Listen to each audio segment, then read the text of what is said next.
햇볕이 쨍쨍 내리쬐던 어느 언덕길,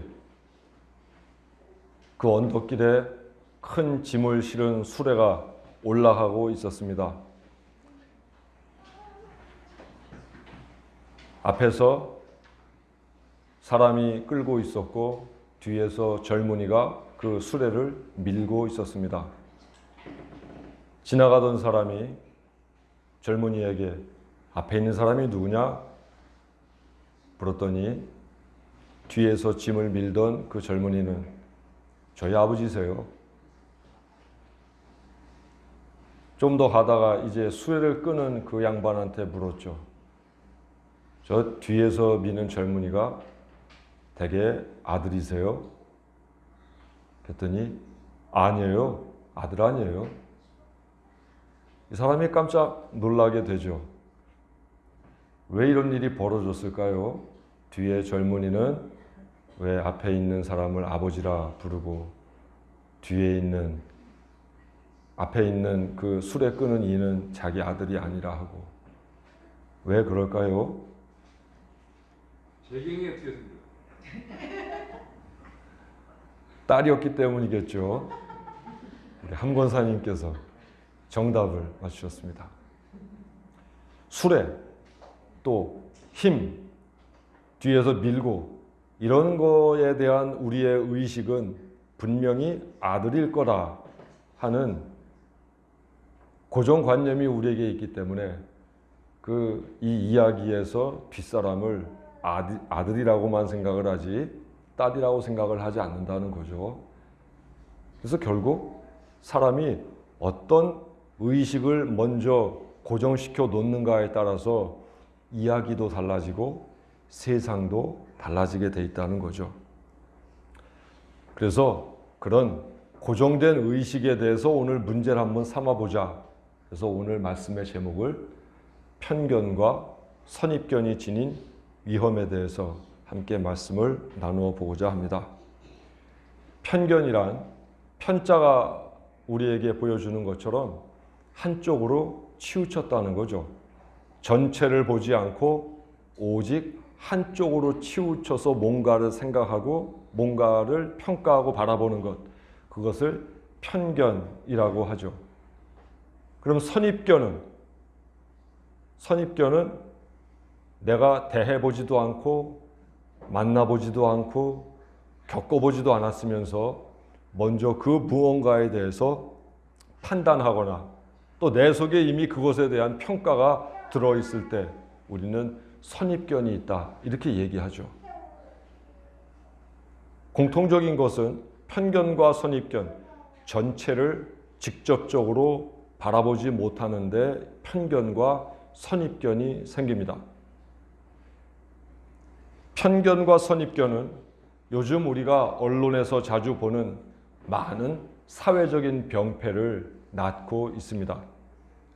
편견과 선입견만 없어져도 세상은 더 행복하고 자유롭게 살아갈 수 있게 된다는 거죠.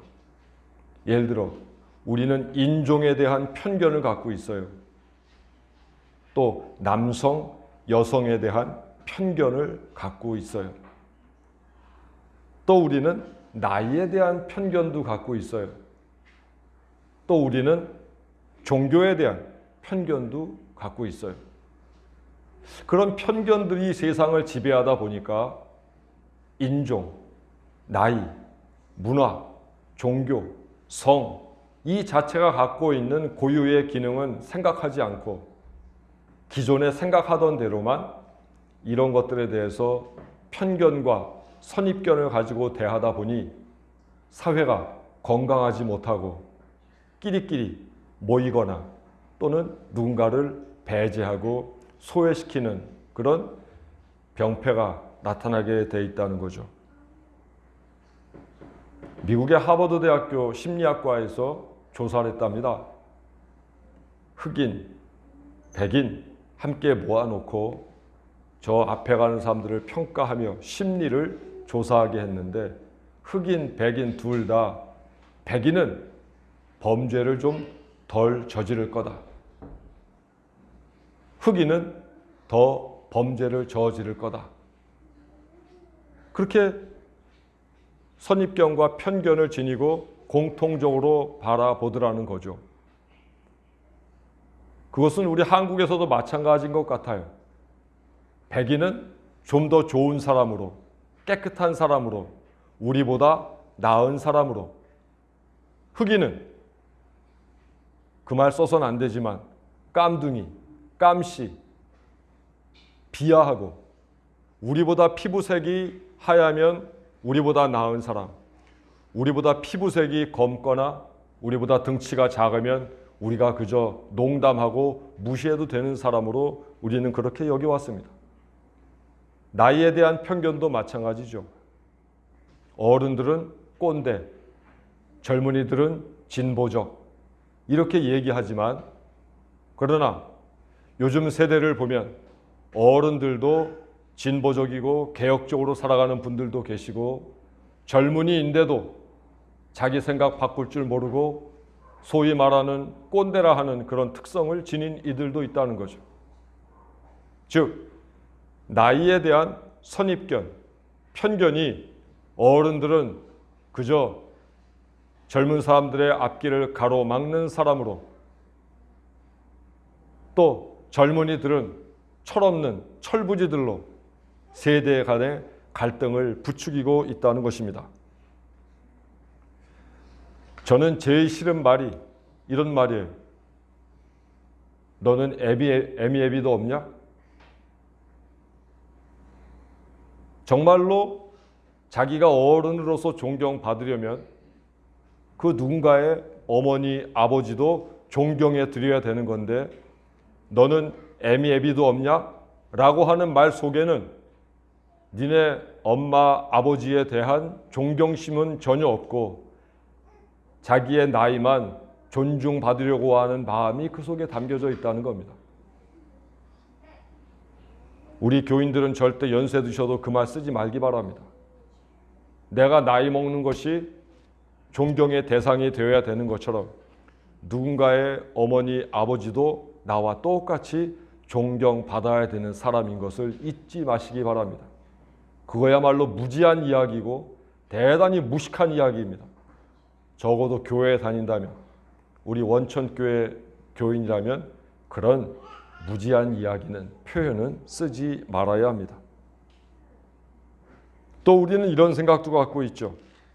도시보다는 시골이 훨씬 더 인정이 많다. 정말 그런가요? 시골이 인정이 더 많은가요? 시골 사람이 인심이 더 후한가요? 제가 화천에 살아보니까 그런 사람들도 있지만 꼭 그렇지 않은 사람들도 있는 것 같아요. 오히려 서울 사람들은 개인적인 선은 넘지 않죠. 그래서 그 사람에게 내가 얘기해야 될 부분과 관계해야 될 부분을 반드시 구분해서 살아가는데, 시골은 그렇지가 않아요. 이거 참견하고 저거 참견하고. 같이 살기가 좀 걸끄러울 때가 있어요. 좀 모른 척 해줬으면 좋은 얘기해도 그걸 다 끄집어내서 감나라 배나라 얘기하니까 사람들끼리 서로 살아가기가 힘들 때가 있다는 거죠. 도시는 도시대로의, 시골은 시골대로의 장단점이 다 있는 거죠. 그러므로 도시보다 시골이 더 인정이 많고 인심이 좋다, 한쪽으로는 맞고 또 한쪽으로는 틀린 얘기라고도 볼 수 있죠. 곰은 미련하고 돼지는 더럽다. 우리 속에 박힌 인식이죠. 왜냐하면 우리가 본 곰은 사육사들에게 조련된 곰이었고, 우리가 본 돼지는 그저 돼지 우리 안에 주인이 주는 먹이만 받아먹는 그런 돼지였는데, 정말로 돼지의 생태와 또 곰의 생태를 보면 우리 인간들의 생각처럼 그렇게 더럽지도 그렇게 미련하지도 않다는 사실을 우리는 알 수 있습니다. 아프리카 여행을 하게 되면 사람들이 제일 보고 싶어하는 동물은 코끼리, 사자, 물소, 표범 뭐 이런 것들이죠. 근데 별로 보고 싶어하지 않는 동물은 하이에나예요.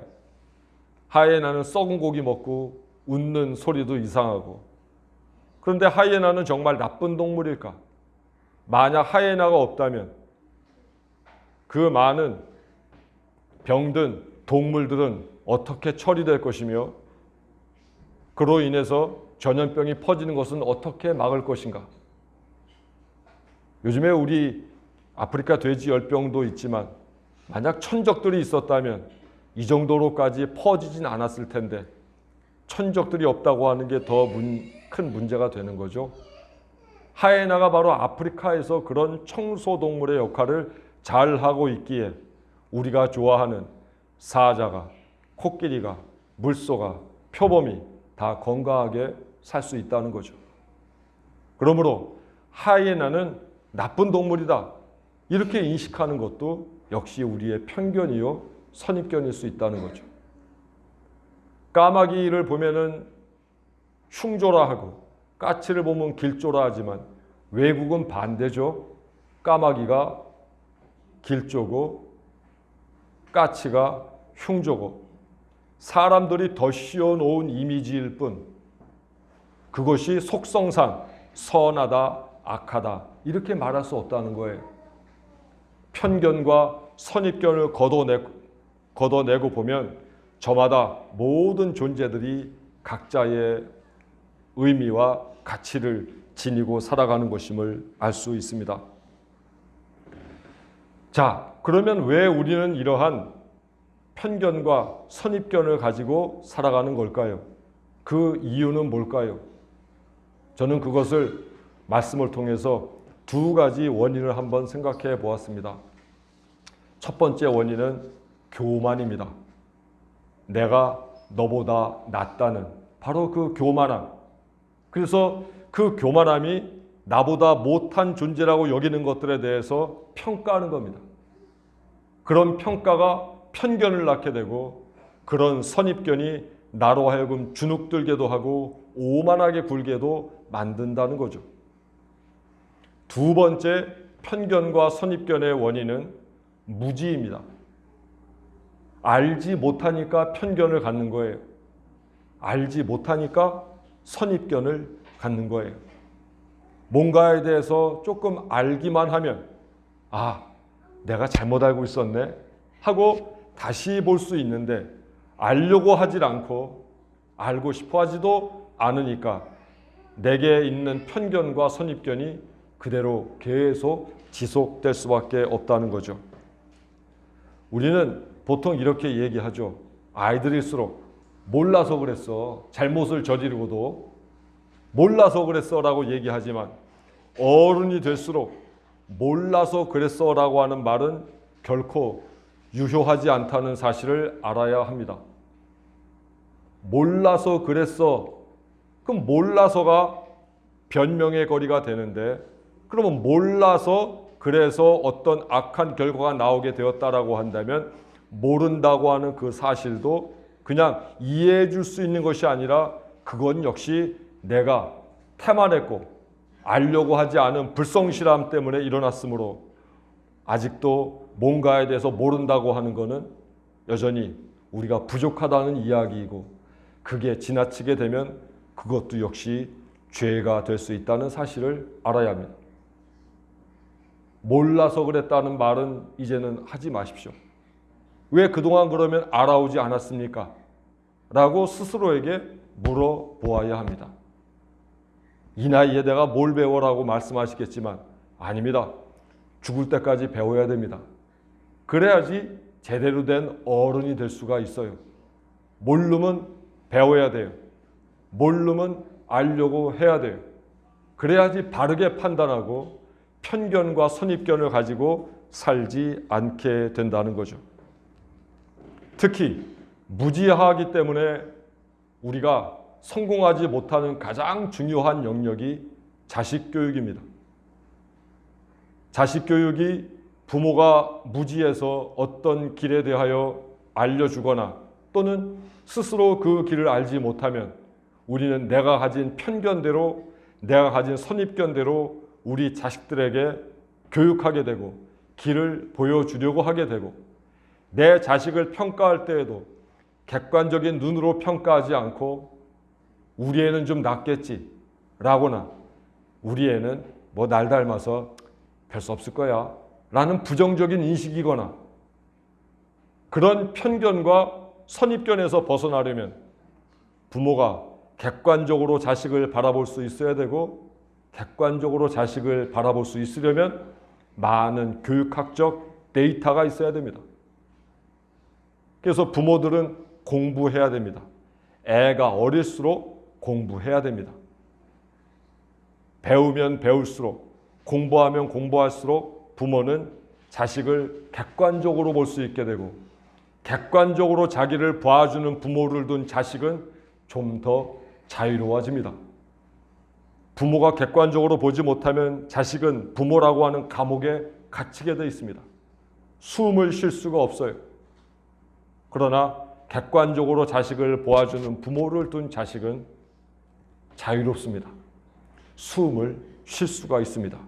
그리고 지 길을 지가 찾아갈 수 있는 겁니다.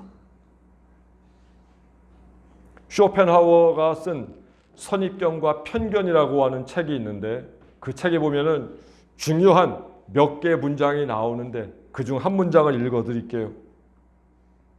선입견과 편견은 일종의 후천적인 천성과 같은 것으로 진리와 대립한다. 이는 마치 배를 육지가 아닌 바다 쪽으로 밀어내는 역풍과 같아서 닻이나 돛을 무용지물로 만들어 버린다. 진리로 다가가려고 하는데 내게 편견과 선입견이 있으면 진리로 다가가려고 하는 나의 인생의 배의 향로를 반대 방향으로 밀어버린다는 얘기예요. 즉, 이 속에 고정된 편견과 선입견이 가득 차 있는 한 공간이 없어 새로운 진리가 우리 속으로 들어오지 못한다는 겁니다. 그래서 종교나 학문, 특히 철학에서는 맨 처음 학문의 출발이 존재 부정입니다. 나는 아무것도 알지 못한다. 이제까지 내가 알고 있는 건 다 헛되다. 그래서 바울도 예수 그리스도의 사도가 되어 맨 처음 한 일, 그가 바리새적인 유대교 지식도 있었고 또 신플라톤 학파에서 많은 철학적인 내용도 공부했지만 그 모든 걸 나는 이 세상 분토만도 못하게 여긴다. 존재 부정서부터 시작하는 거예요. 예수께서도 똑같은 말씀을 하시죠. 회개하라.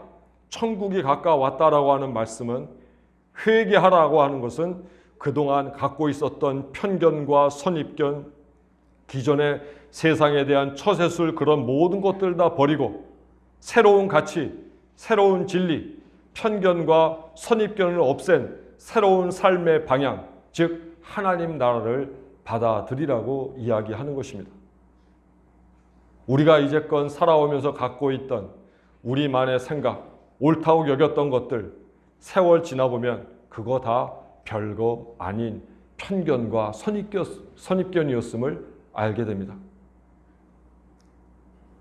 해서 오늘 마가복음 6장 1절로 6절을 통해서 우리는 편견과 선입견이 갖고 있는 위험성이 얼마나 큰 것인가를 예증으로 한번 같이 살펴보려고 합니다. 예수께서는 갈릴리에서 복음을 전하시다가 안식일에 어떤 안식일에 당신의 고향인 나사렛으로 오게 되었고 회당에 가서 말씀을 전하시게 되었습니다. 그때 같은 동네 사람들인 나사렛 사람들이 깜짝 놀랐습니다. 우리와 함께 지냈던 청년 예수가 어떻게 저렇게 깊이 있는 가르침을 들어보지 못한 가르침을 전하고 있는가 하고 깜짝 놀랐습니다. 당시 나사렛 사람들은 몇 명이나 됐는가? 최근의 고고학적 발굴에 의하면 한 120명에서 150명 정도. 그러니까 우리 원천 이리 지금 이 둔지에 사는 사람 정도가 나사렛의 인구였어요. 대단히 적은 사람들이었죠. 너나 할 것 없이 잘 아는 사람들이에요. 예수님의 성장 배경을 잘 알고 있던 그들에게 예수님이 전하는 말씀은 대단히 놀라운 것이었습니다. 그래서 성경에 보니까 나사렛 사람들이 깜짝 놀랐다. 이게 보통 얘기가 아니구나. 그러면 거기에서 뭔가 새로운 긍정적인 결과가 나타나야 하는데 오늘 말씀을 보면 그렇지가 않고 대단히 부정적인 언사가 나타나기 시작합니다. 오늘 말씀을 보시면 이렇게 얘기하죠. 이 사람이 어디에서 저런 지식을 얻었을까? 또 이 사람이 지니고 있다고 하는 그 지식은 도대체 어떤 것일까? 그리고 어떻게 그가 손으로 권능을 행하고 있을까? 이 사람은 마리아의 아들 예수가 아닌가? 우리가 알고 있는 그 마리아의 아들 예수가 아닌가? 또 그의 형제들이 야고보, 요셉, 유다, 시몬이 아닌가?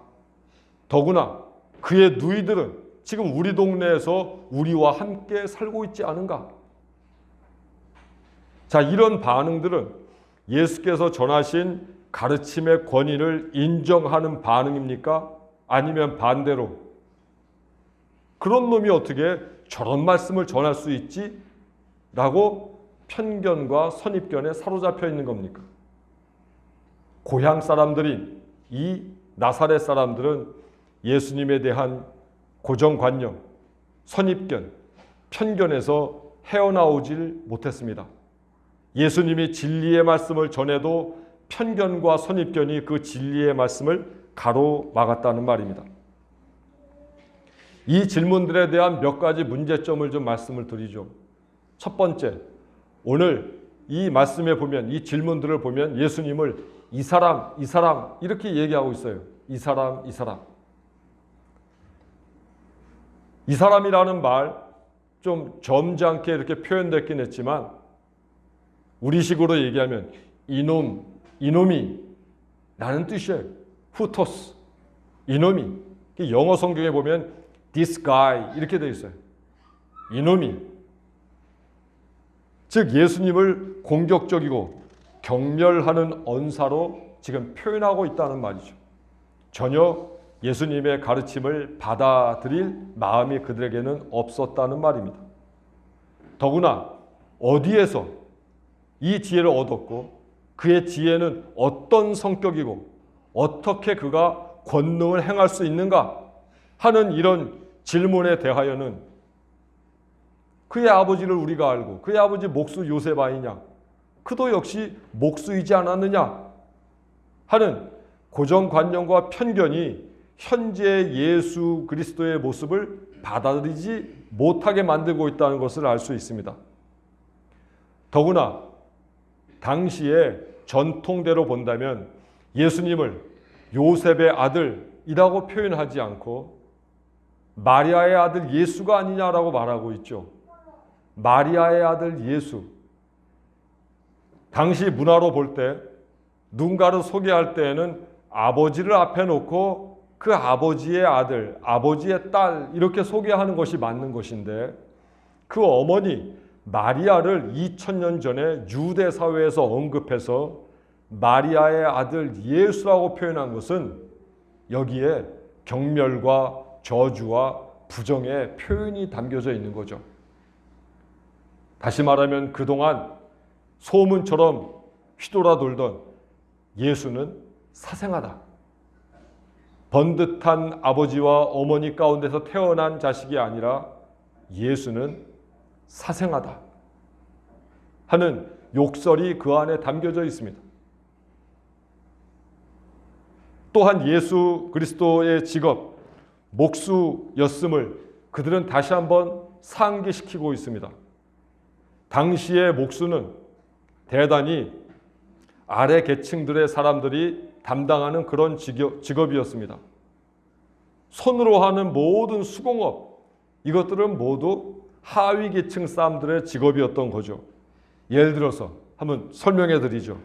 개똥 수거하는 사람, 가죽 다듬는 사람, 또 행상인, 뱃사공, 마부, 목동 이런 모든 사람들이 가장 하부 계층을 이루는 사람들이었는데 이들과 같은 계층의 사람이 바로 목수였다는 거예요. 돌을 다듬는 석수쟁이도 마찬가지고, 여전히 예수 그리스도에 대하여 이렇게 목수를 언급하는 것은 예수에 대하여 그 동안에 갖고 있던 편견과 선입견을 전혀 버리지 않았다는 사실을 우리에게 알려주는 거죠.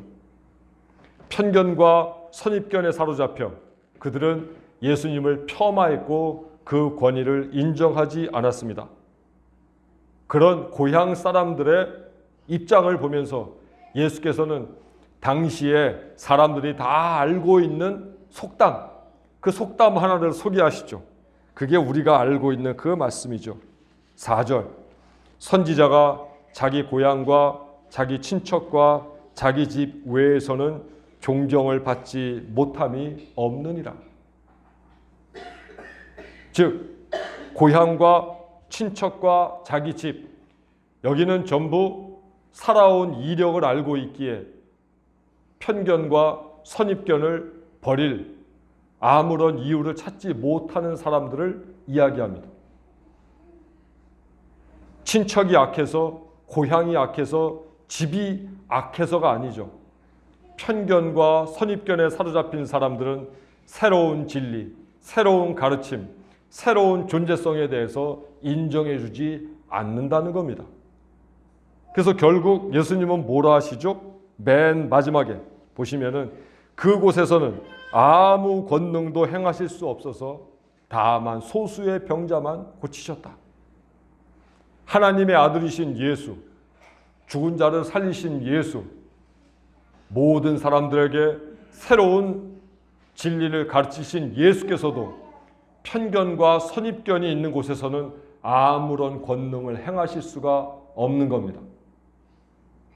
어떤 이들은 기도하죠. 하나님 나를 좀 어떻게 해주세요. 은혜 받게 해주세요. 하나님이 은혜 받게 하고 싶어도 우리 스스로 편견과 선입견을 버리지 않으면 하나님도 우리를 은혜 받게 할 수 있는 능력이 없다는 이야기입니다. 그러면 은혜를 달라고 기도하는 게 먼저입니까? 자기의 인격, 생각, 사고, 마음에 있는 편견과 선입견을 버리는 게 먼저입니까? 그것을 회개하라는 것입니다. 회개는 다른 게 회개가 아니에요. 내 사고와 머릿속, 사상 속에 박혀있는 편견과 선입견을 먼저 지우라는 이야기입니다. 그래야지 밭을 일구듯 편견과 선입견이 없어진 바로 그 밭 위에 하나님께서 복음의 씨앗, 은혜의 씨앗, 하나님 나라의 비밀을 알려주시게 되고, 그래야지 거기에서 싹이 나고 꽃이 피고 열매가 맺게 돼 있다는 것입니다. 우리도 모르는 사이에 편견과 선입견을 가지고 이 땅을 살아가고 있습니다. 한 번도 본 적이 없으면서, 한 번도 들은 적이 없으면서 우리는 그 편견이 우리 마음속에 얼마나 고정되어 크게 작용하고 있는지 몰라요. 그 편견과 선입견이 있는 한 예수 그리스도의 생명의 말씀도 결코 역사할 수 없고, 예수 그리스도의 크나큰 은사도 능력도 권능도 우리에게 아무런 힘도 발휘하지 못합니다. 그래서 6장 6절에 예수께서 뭐라고 말씀하시죠? 그들이 믿지 않음을 이상히 여기셨더라. 예수님도 이해할 수가 없었습니다. 편견과 선입견이 그처럼 큰 힘을 발휘하게 될 줄은, 진리와 맞서 싸우는 악의 힘이 될 줄은 예수님도 도저히 이해할 수가 없었습니다. 새로운 진리, 새로운 성경 말씀을 배우기 전에 먼저 우리 교우들께서는 편견과 선입견을 버리십시오. 사람에 대한 선입견, 동물에 대한 선입견, 인종에 대한 선입견, 문화와 나이에 대한 선입견, 특히 남성과 여성에 대한 선입견, 또 이성애자와 동성애자에 대한 선입견, 남자와 여자가 사랑을 나누는 사람들은 위험하지 않고 동성애라 하는 사람들은 위험하고 그런 겁니까? 아니죠. 그런데 세상은 전부 그렇게 여기고 있다 그 말이죠. 그게 옳든 그르든 차치하고 우리는 편견과 선입견을 버리고 살아가야만 하나님 나라를 제대로 발견할 수 있다는 사실을 꼭 기억하고 사시기 바랍니다. 편견과 선입견이 주는 위험, 그것은 다름이 아니라 예수 그리스도조차도 우리에게 가까이 오지 못하게끔 만든다는 것입니다. 사람이 살아있을 때는, 젊을 때는 뼈도 부드럽고 살도 부드럽고 피부도 부들부들합니다. 반대로 사람이 죽게 되면 뼈도 굳고 근육도 굳고 혀도 굳고 다 굳어버리게 되어 있습니다. 편견과 선입견은 우리를 굳게 만듭니다. 대신 하나님 나라의 진리와 하나님의 사랑은 우리들을 부드럽게 만듭니다. 생명이 있는 모든 것은 다 부드럽습니다. 아이를 낳지 못하는 여인을 한자로는 석녀라고 하죠. 돌처럼 딱딱해진 여인, 딱딱해졌다. 생명이 없다는 이야기죠.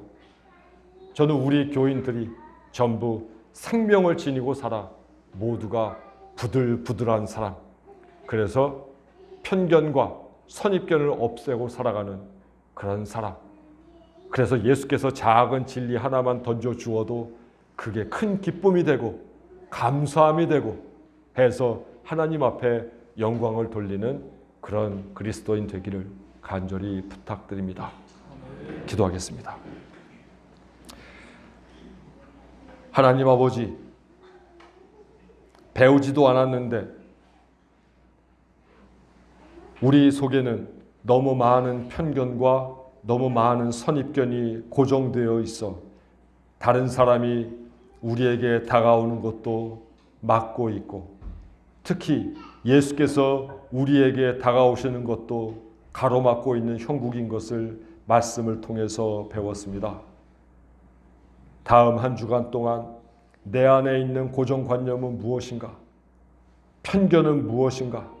어떤 선입견이 나에게 들어와 있는가를 밝히 살피게 하시고 그 모든 것들 가차없이 내버리고 부들부들한 마음으로 다음 주일 하나님께 나와 새로운 하나님 나라의 가치를 씨 뿌릴 수 있도록 도와주옵소서. 예수 그리스도의 이름으로 기도합니다. 아멘.